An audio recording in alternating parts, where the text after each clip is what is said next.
Hey, Monday's PDB with Mike Baker went back over the Ukraine war, right? And a new poll that has Zelensky underwater in unpopularity for the first time, indicating potentially the lowering of support among Ukrainians for the war.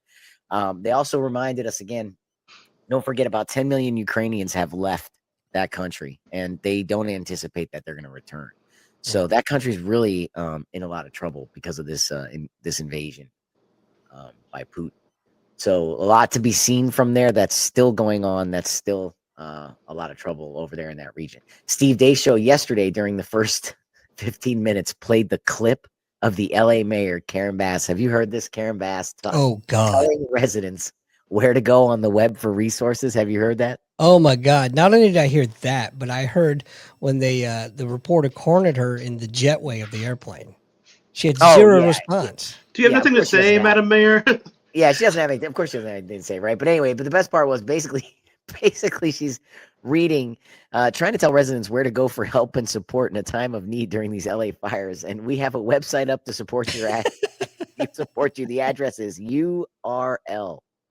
And then she basically just goes right back into talking about how, visit that website, you'll get resources. That's where you can go to help.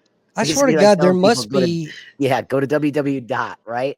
There must be some Ron Burgundy type stuff. It must be a comedy writer writing this shit for these politicians, because if it wasn't so pathetic. Right? And for more on the LA fires, right? You had hour 3 of the Glenn Beck program had audio from the fire chief about how people want first responders who look like them, right? So they have the lesbian fire chief out there in the parade and everything. DEI hires, right? That's why LA is burning, by the way. LA is burning out of DEI hires, right? So they played her saying people always, people want people to rescue them who look like them. And a lot of times people say to her, well, how are you going to carry me out of a fire if I'm unconscious? And I always say, if I have to carry you out of there, then how'd you get yourself into the wrong situation to begin with, right? So that was her response was, it's your fault for being in the fire anyway, right? Wait, was that serious?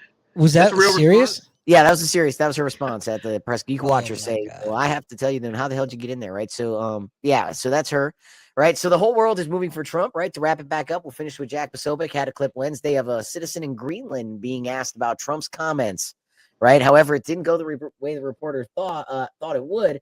Asking about Trump buying Greenland, his response was, if we had a vote tomorrow, we'd be citizens of America tonight. He said, we don't like being a part of the Danes. They don't let us do anything. America buy us. Come take us. We'll go with you tomorrow if they let us vote, but they'll never let us vote. But if you can do it, we're with you. And that was his response to the reporter. The world is changing, everybody, just based off of one election. And the last thing I'll wrap it up with, I know I said I would wrap it up with that, but the last thing I'll wrap it up with, since we're talking about change, is you had Mark Zuckerberg just come out and give a video talking about how he's going to back off fact checking, go to a more community note style format. But if you watch it unfiltered, without any editorial, he says there's a shift in public opinion. And it was very hard to have free speech under the previous administration and government. So the world is changing. Elections do have consequences. And look at what you're reaping already. And the man hasn't even been in office yet. And that, folks, is a wrap. I paid for it, so you don't have to.